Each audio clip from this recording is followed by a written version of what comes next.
Muy buenos días, vamos a presentar a la doctora Milagros Mendoza Barreto. Ella es la neonatóloga de acá del instituto. Va a presentar el tema de transporte neonatal 2, estabilización y recomendaciones del transporte. Por favor, unas calurosas palmas para la doctora. Muchas gracias. Adelante, doctora.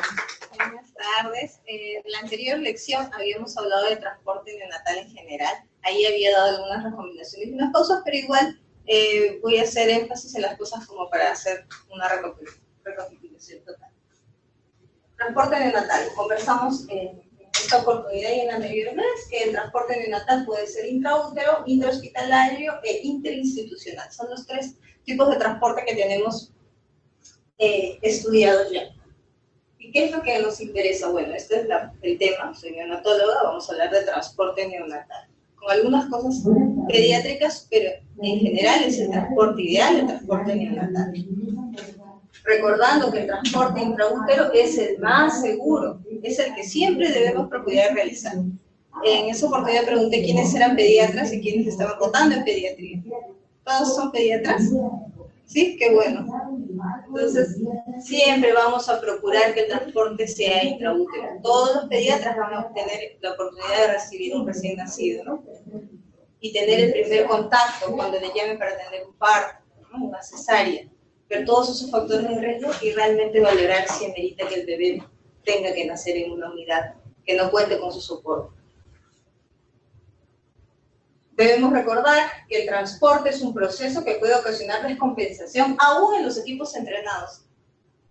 Así sea, un equipo entrenado también puede ocasionar alguna descompensación. Entonces, el transporte intraútero es el más importante. Diagnóstico prenatal, debería haber una consulta prenatal, inclusive con el neonatólogo. En el diagnóstico prenatal se ve un factor de riesgo. Cuando es un trabajo prematuro o inminente no vamos a poder discernir, ¿no? Pero si es que vemos que hay un diagnóstico de una crisis esofágica, una hernia diafragmática, tenemos que procurar que el nacimiento deba ser un lugar donde le puedan ofrecer todo. Una hidrocefalia igual. Hay que saber la red a la que pertenecemos. No todos los hospitales hacen cirugía, neurocirugía en recién nacidos. Haciendo todo esto, tenemos el traslado prenatal, que es lo más importante. ¿Qué necesitamos para realizar el transporte? Para recordarle la preparación, el equipo humano entrenado, que puede tener cualquiera de estos programas. Que tenga programa el estable, el ACOR, que tenga el programa de reanimación neonatal, hablando del personal, ¿no? Que tenga entrenamiento en alguno de estos programas. El más frecuentemente usado y el que el ministerio está dando las directrices para todos tener una formación similar es reanimación neonatal y este programa.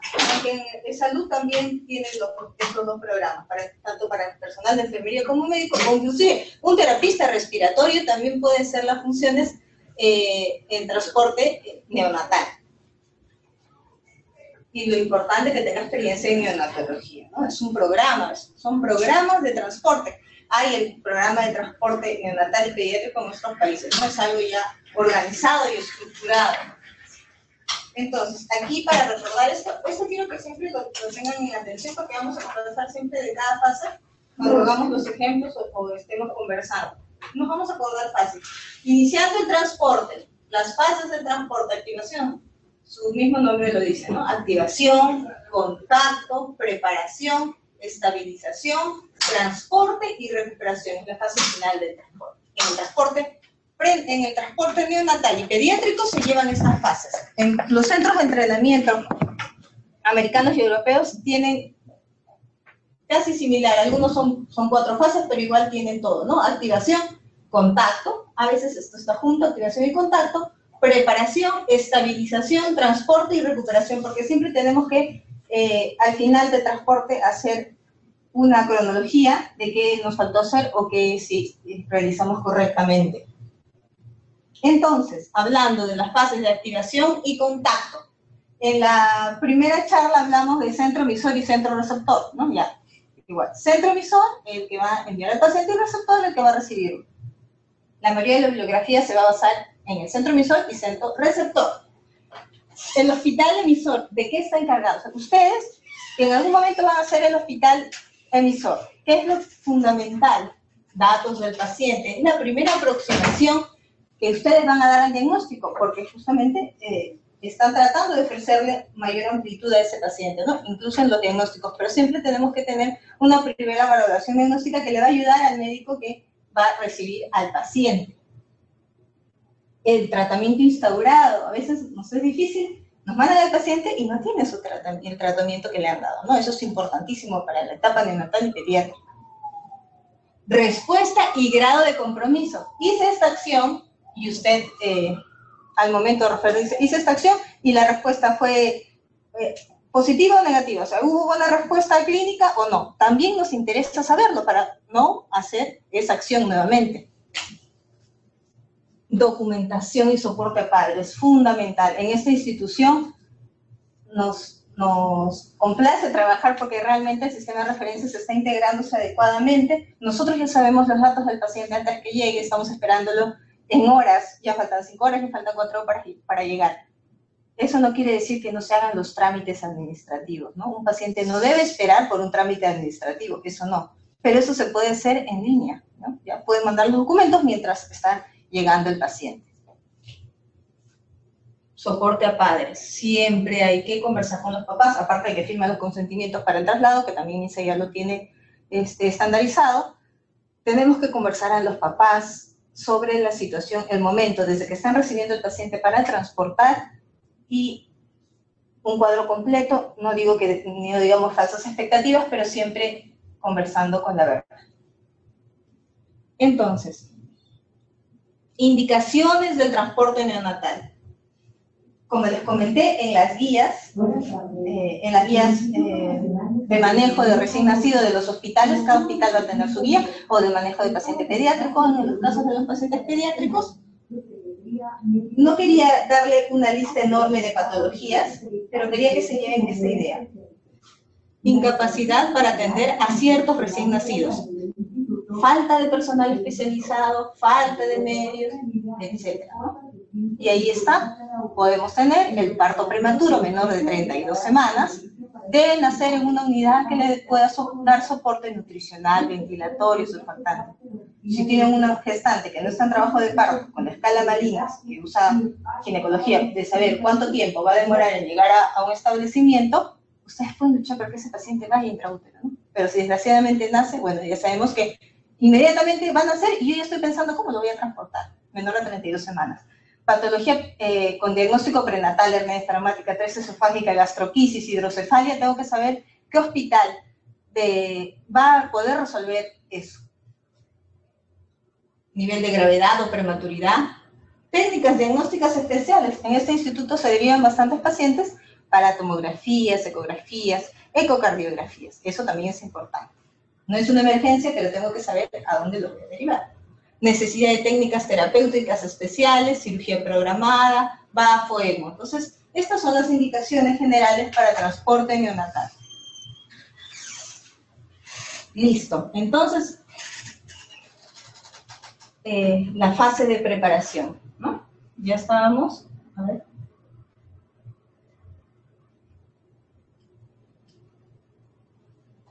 Activación del centro emisor, el contacto, los datos que voy a dar y lo que voy a recibir. Inclusive también en el contacto pueden dar ayudas de manejo el centro que va a recibirlo. Ahora sí, hablemos de preparación. Un checklist. Los checklists son súper importantes, ¿no? Antes del traslado, para el traslado neonatal y pediátrico, tener el checklist, el estándar. El material especial, si es que ameritaría alguna situación especial. Pacientes que tienen gastroquisis, atresia esofágica, prematuros, ellos necesitan un cuidado especial. Los prematuros, sus bolsas de pelletinelo para evitar las pérdidas de calor, los bebés con gastroquisis también. Documentación y pautas de tratamiento. La estabilización, sin prisa, pero sin pausa. No por avanzar más rápido, lo vamos a hacer mejor. Antes de parámetros, lo que quiero que nunca se olviden, cuando tenemos un problema en un recién nacido, Por eso es el programa del Stable o Estable, el ACOR, se basa en estabilidad fisiológica, son parámetros para estabilidad fisiológica, el programa de entrenamiento. Glucosa, temperatura, estado respiratorio, hemodinámico y neurológico. Glucosa y temperatura son importantísimos, al igual que respiratorio, hemodinámico y neurológico. Los recién nacidos generalmente son transportados en incubadoras, justamente por su labilidad ante cambios de temperatura. Los bebés deben tener una temperatura mayor de 36.5 y menor de 37.5. Pero generalmente están en la incubadora. Entonces este dato nos dice cómo vamos allá a tener la incubadora prendida y con qué temperatura debemos estar. Generalmente las incubadoras son servocontroladas, no necesitan, ustedes ponen unos parámetros y eso va controlando. No hay que estar abriendo ni cerrando la incubadora para tomar la temperatura, y eso servocontrolado aparece allí y nos va diciendo con cuánta de temperatura va. En un menor de menos 1500 gramos, que va a estar obviamente desnudo, tenemos que precalentarlo en 36.5, a excepción de los pacientes que vayan a recibir hipotermia, que eso es otro tipo diferente para el traslado, porque son pacientes que han tenido asfixia, ¿no? Ya saben que la asfixia, en las primeras horas de hipotermia es importante, y ya se está dando hipotermia en Lima. ¿Y cómo vamos a corregir? 1 centímetro por hora. Estabilidad metabólica, valores de glucosa entre 40 y 45, es lo más esperado. Una tirita de dextrosa, si está su dextrosa adecuada, mayor de 45, hacemos su formulación de dextrosa de soporte y empezamos el transporte. Siempre una glucosa antes de ser transportado, porque es muy probable que puedas tener nuevos cambios, ¿no? Han recibido la llamada, hasta con una infusión de glucosa, tiene que tener un control. La hiperglicemia mayor de 200. En cuanto a estabilidad metabólica, generalmente los bebés están con un BIS de 4 y la glucosa de elección siempre generalmente es al 10%. Hay que evitar la deshidratación, minimizar las pérdidas insensibles del agua. En los recién nacidos prematuros, recuerden que necesitan mayor aporte en hidratación. Los bebés con gastroquisis también necesitan un volumen alto de hidratación. Evitar la hiperhidratación, también los bebés prematuros extremos menos de 1000 gramos, los que tienen cardiopatía, ¿no? Estabilidad ventilatoria.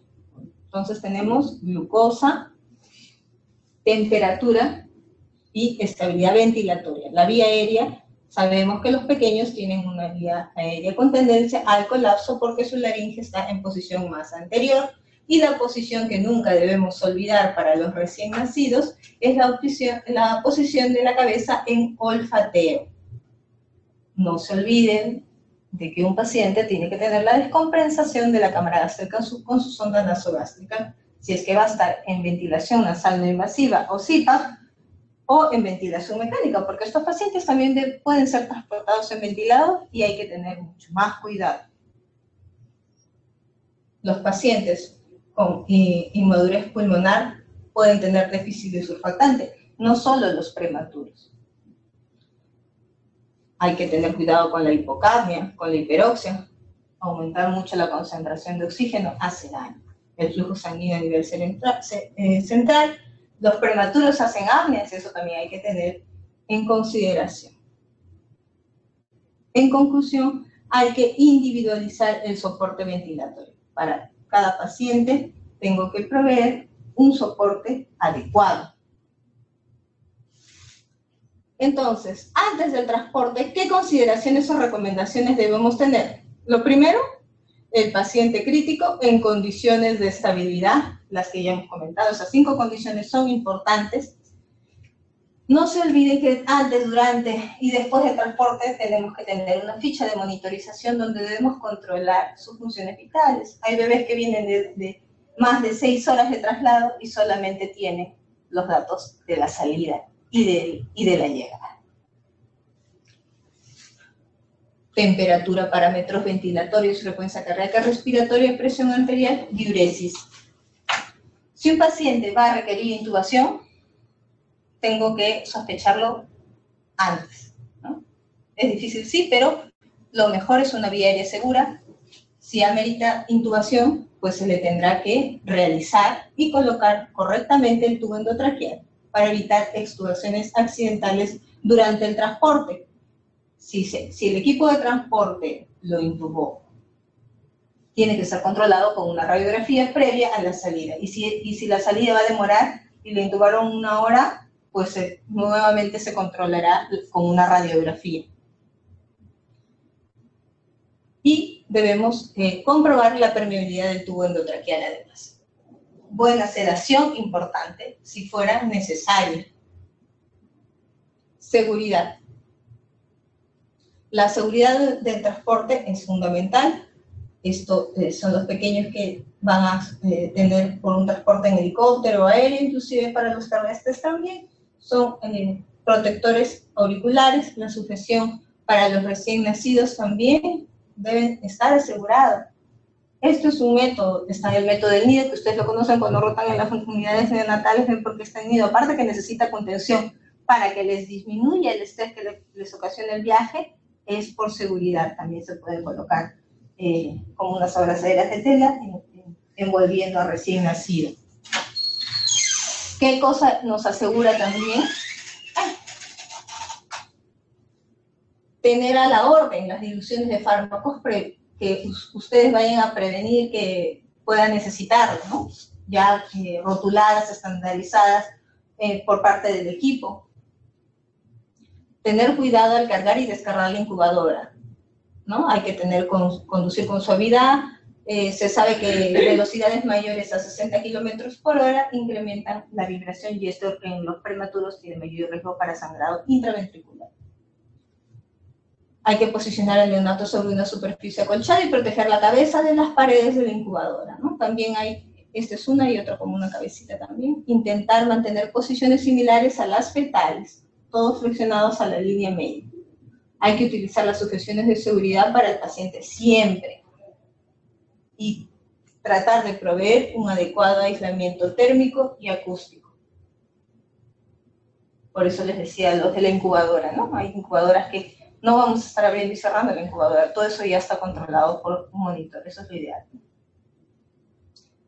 Entonces, ya hicieron todo eso, tuvieron cuidado, controlaron la glicemia, controlaron la ventilación, si ameritaba o no intubación, que está respirando bien o no necesita nada, su presión está bien.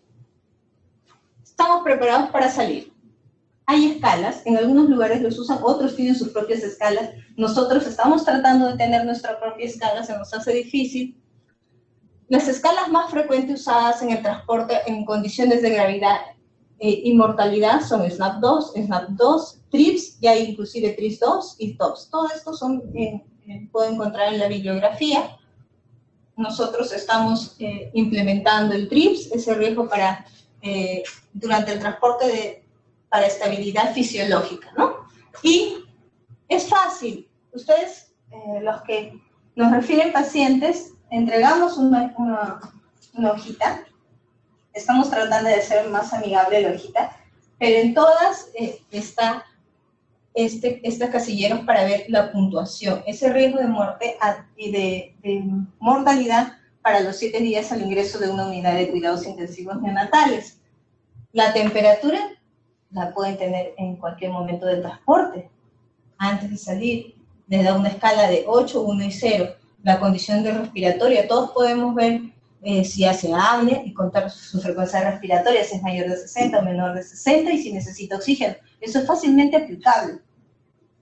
Presión arterial, esto a veces se les dificulta por no tener el manejo adecuado en el lugar emisor.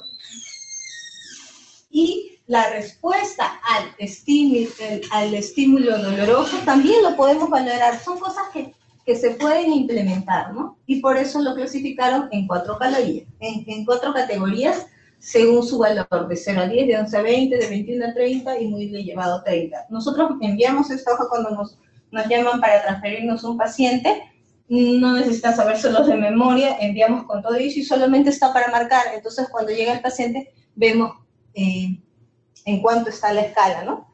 Estamos tratando de recabar la información porque es difícil. Nosotros también cuando llega el paciente hay que llenar, es un poco engorroso, pero eso nos va a dar bastante ayuda para tener estudios posteriores y ver realmente esto ya está comprobado y validado en Estados Unidos. Esto es de Canadá, porque ellos tienen un sistema de transporte neonatal muy bueno. En base a scores, como les digo, ya están en el 2. En Australia también tienen un buen sistema. Cada uno se basa en scores que necesita, ¿no? Entonces, iniciando el traslado, hay traslado terrestre, traslado aéreo y lacustre también hay, ¿no? Inclusive hay normas técnicas que después ya se las voy a mostrar, todos los tipos de traslado que tenemos, lo ideal que debe ser es aquí, pero sabemos que no es lo que generalmente sucede en nuestro país y en los países del tercer mundo. Inclusive la Organización Panamericana de Salud ya ha hecho un documento donde muestra diferentes estudios a nivel de países en vías de desarrollo, aplicando todas estas cosas que hemos conversado, y de verdad es muy triste lo que está pasando. Para distancias inferiores a 150 se recomiendan ambulancias terrestres o helicópteros sanitarios. 150, en realidad, inclusive podemos hacer hasta 250 kilómetros, o sea, una distancia de más o menos 2.5 a 3 horas, ¿no? De kilómetros a la redonda. Entre 150 y 300, el medio de transporte óptimo es el helicóptero. Yo estoy hablando del óptimo y le estoy dando mi atención de lo que no sucede. Distancias entre 300 y 1000 kilómetros, hace recomendable el uso de un avión sanitario, o sea, una ambulancia aérea, ¿no? Y las superiores a 1000 kilómetros podría ser vuelo regular adaptado. Y eso es lo último que estamos viendo durante nuestros transportes. Algunos lugares muy lejanos sí nos están derivando los pacientes por vía aérea, y ustedes también habrán tenido la oportunidad de enviar al paciente por vía aérea, pero es comprarle su pasaje, le tienen que comprar el pasaje, y el paciente a veces tampoco viene en las condiciones adecuadas, pero viene con un personal. Entonces, este entrenamiento, el que les digo de STABLE, en la cohorra, la animación y experiencia en UCI es importante. Esta imagen, pero parece que no se olviden las demás, es del Hospital Valdebrón, que tiene, ahora voy a hacer una comparación en cuanto a población y número de ambulancias. A veces tener muchas ambulancias no es tener un buen transporte. Esta es una incubadora de transporte, ¿ya? Esta es la base de soporte. En las normas técnicas, en consensos y normas técnicas europeas para lineamientos de compras de equipos de ambulancias terrestres y aéreas, está clasificado todo, así como nosotros también tenemos nuestras normas técnicas, pero aquí no está consignado que tenga que tener un elevador mecánico, imagínense, luego les voy a comentar. Bueno, esto es para hacer el elevador mecánico, esto es un monitor súper importante, solo esto es la incubadora, todo esto es adecuación, ¿ya? Este es el ventilador mecánico de transporte, esto es el monitor, estas son las bombas de infusiones, todo está correctamente instalado y en sujeción adecuada, ¿no? Acá están para los dextros, pero esto es una ambulancia neonatal y pediátrica. Características de la ambulancia. Debe ser amplia para poder efectuar maniobras de pie, no dar límites. Ahora les voy a enseñar también que nos dan tallas límites, altura límite. No debería estar una persona de pie para poder maniobrar. Armarios seguros para espacio para el personal asistencial, espacio para la incubadora, sistemas de fijación de personal y equipo deben garantizar una mínima resistencia a las fuerzas generadas por el transporte, obviamente, ¿no? En el Perú tenemos las normas técnicas probablemente adecuadas y con necesidad de nuevas modificaciones. Hay las normas, pero parece que están un poco antiguitas. Estas son las ambulancias donde hice una rotación en transporte neonatal y pediátrico, porque ellos optimizan, no solamente es neonatal, es neonatal y pediátrico, optimizando los recursos, ¿no? Es que es un equipo, porque debería ser un equipo de transporte quien haga todos los traslados. Se nombran con YP01 y YP02. Acá están para sentarse, las sujeciones, acá están. Acá hay otro asiento también, son 2 asientos, la puerta está por aquí. Son altas, se dan cuenta, acá entra una persona promedio europeo más de 1,60 m, ¿no? Y entra fácilmente de pie. En transporte aéreo hay nuevos modelos, los que estén interesados pueden buscar, cada año salen, para nosotros como para los niños, nuevos carritos. Es una cosa impresionante de las cosas que salen, de hecho que tiene que ser más ligera, la pieza para el transporte aéreo, las sujeciones, como le comentaba, gorritos también, está indicado, evita la pérdida de calor y ayuda para una adecuada contención. A ver, ahora todos han tenido la oportunidad de ser a la vez centro emisor o receptor en alguna vez, o acompañar a un paciente. Sabemos que en nuestro país todavía hay partos en zonas rurales atendidas por personas que todavía no están adecuadas para la atención neonatal. Además, estas unidades son pocas, hay escasos medios, toda la problemática ya la sabemos. Lo más importante es que todavía no existe una regionalización para el transporte. En algunos lugares hay ambulancias poco optimizadas, tienen muchas ambulancias y no tienen personal, o tienen muchas ambulancias y su número de referencias no lo justificaría. No hay lineamientos modernos sobre transporte neonatal y pediátrico.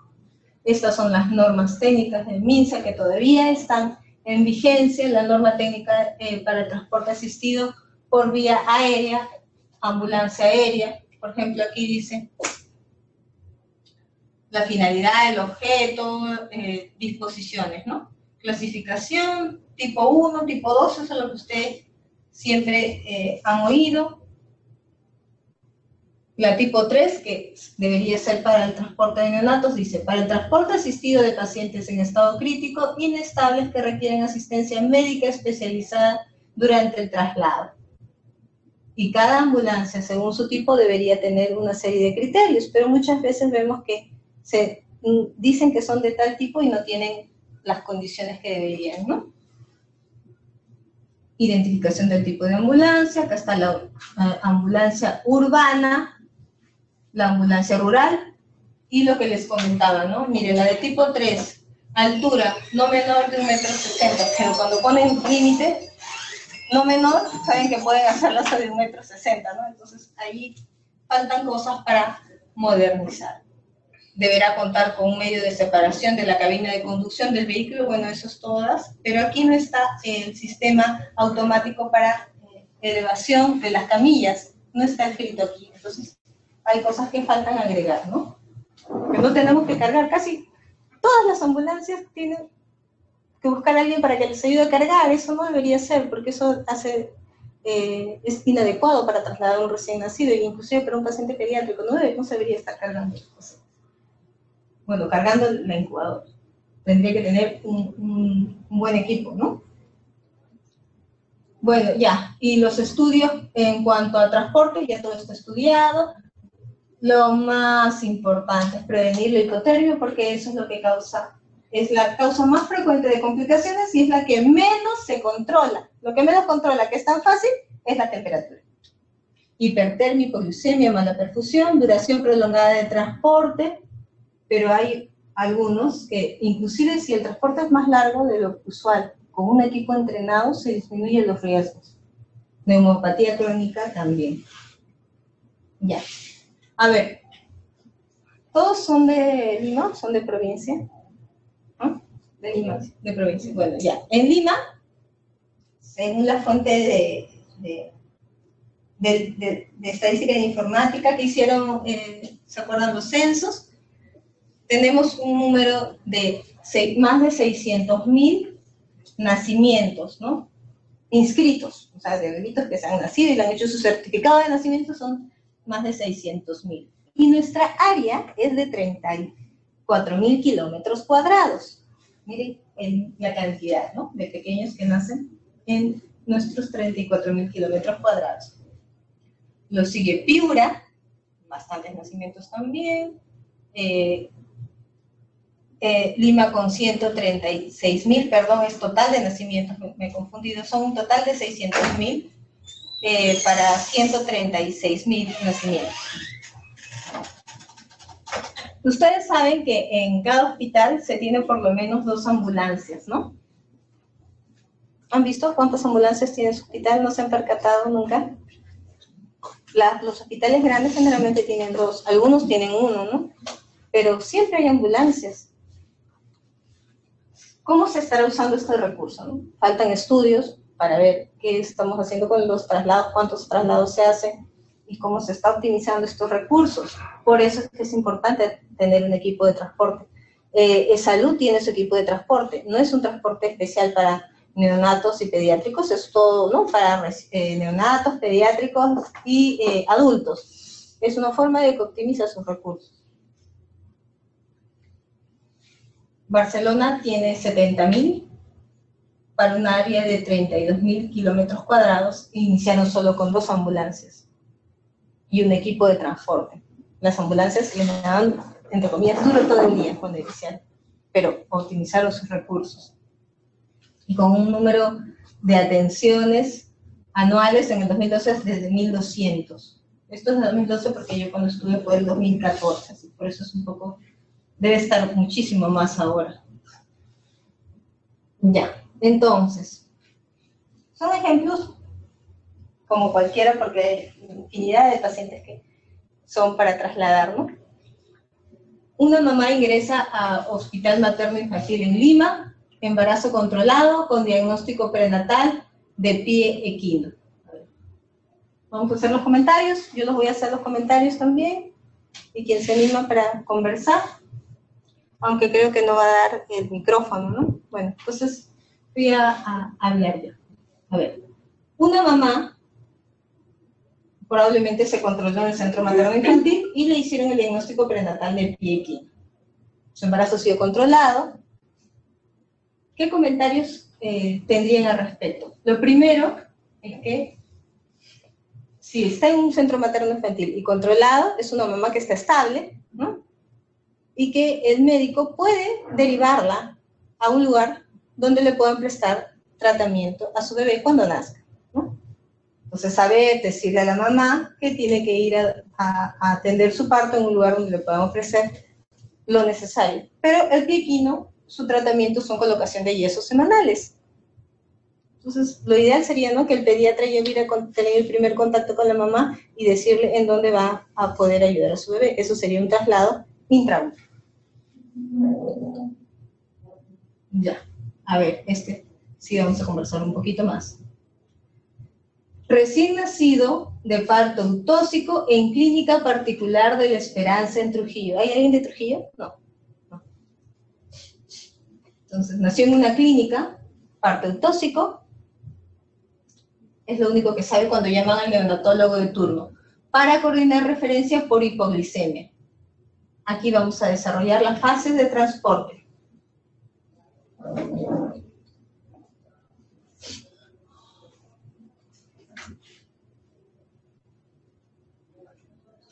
Ya.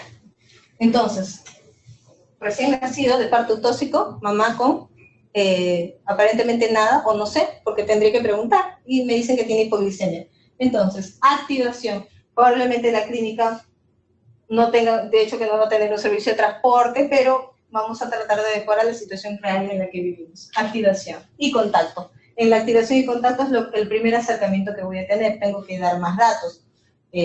Cuánto fue su última glucosa, qué se hizo con ese valor de glucosa y cómo están sus funciones vitales, ¿no? Eso es activación y contacto. Preparación. Voy a mandar al bebé, le tengo que poner, lo voy a dejar ayunado o no lo voy a dejar ayunado, le tengo que poner una infusión de dextrosa, tengo que controlar su glicemia y su temperatura, porque recuerden que hipoglicemia y temperatura van de la mano, o tal vez hizo hipoglicemia porque estaba hipotérmico, entonces le preguntaré cuánto tenía de temperatura, ¿no?, cuando tuvo eso, y con cuánto va a venir al hospital. Estabilización. Si se da la estabilización en el lugar de origen, si tuviéramos un sistema de transporte, el equipo de transporte va a estabilizar al lugar de origen. Por eso es que se crearon los sistemas de transporte en base a regionalización, porque donde nace el bebé, a veces no está el personal entrenado, y quien viene no a rescatar, pero a ayudar a solucionar eso, es el equipo de transporte que sí está entrenado. Entonces viene el equipo de transporte al lugar donde está este pequeño y lo va a estabilizar in situ, ¿no?, ayudando al equipo que está ahí, que no está capacitado, no está entrenado, pero podemos ayudar de esa forma, ¿no? estabilización en el lugar y transporte con todas las sugerencias de sujeción y etc. La fase de recuperación es preguntar cómo estuvo, qué tal le fue a ese pequeño.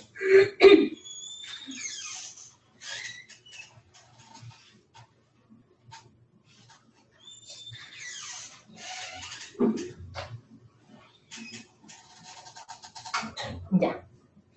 Y generalmente recibimos muchas llamadas o por referencia informes médicos, a veces son súper extensos y no tenemos los datos que realmente necesitamos. Llaman al Instituto Nacional de Salud del Niño San Borja para coordinar el traslado de un recién nacido con hernia diafragmática del Hospital de Carmen en Huancayo. ¿Alguien es de Huancayo? ¿O está en el hospital? Tampoco. Ya. Llaman al Instituto Nacional de Salud del Niño San Borja para coordinar el traslado de un recién nacido con MAR del Hospital de Puente Piedra. ¿Alguien es de Puente Piedra? Ya. Ahora sí, comentarios. Creo que voy a tener que, los que están adelante, conversar porque son los únicos que le van a agarrar el micrófono. A ver. ¿Quiénes son pediatras? Pediatras, solo pediatras que están haciendo su rotación aquí. ¿Sí? 2, 3. Ya, entonces, ¿quién tendría la prioridad en estos dos pacientes? Para activar, si tuviéramos un sistema de transporte.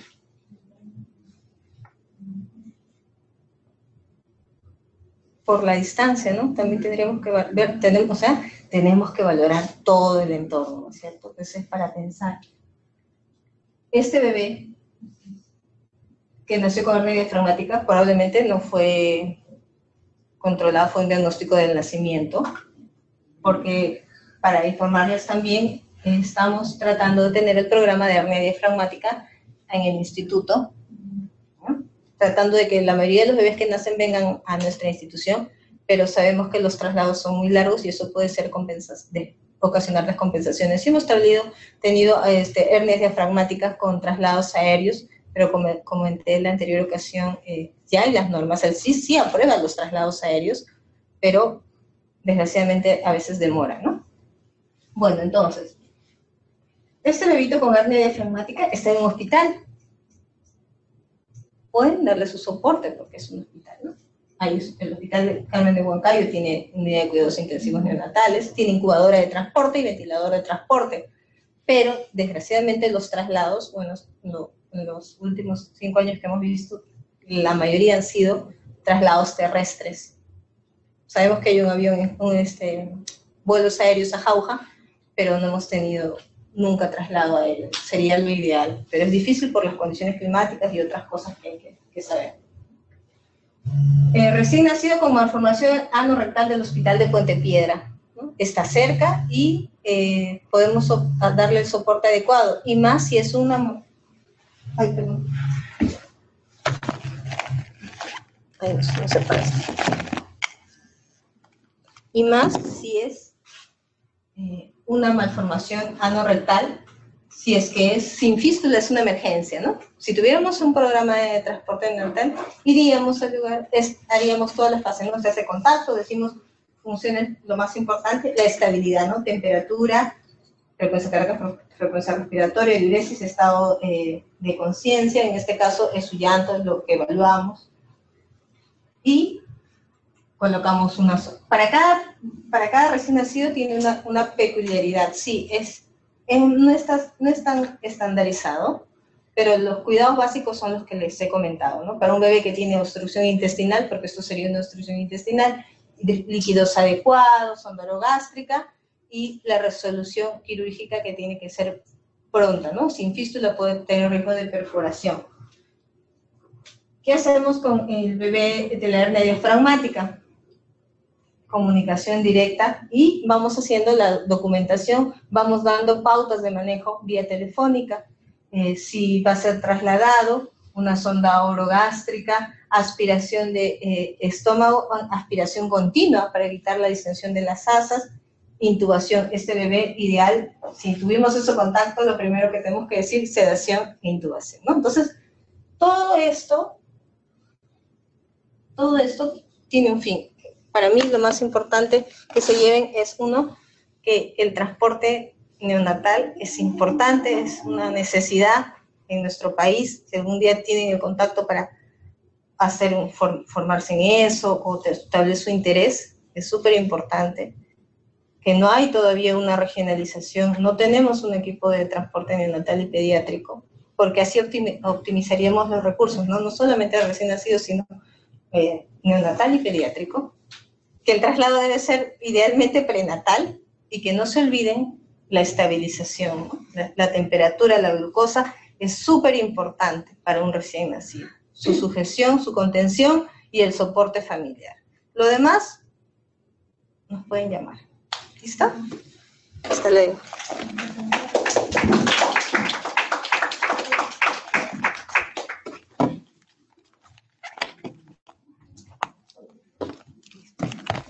¿No hay ninguna pregunta? Creo que la anterior clase es que como han sido 2 clases, la primera ya fue prácticamente toda la parte teórica. Y no se olviden que los vuelos aéreos sí los cubre el seguro, son carísimos, sí.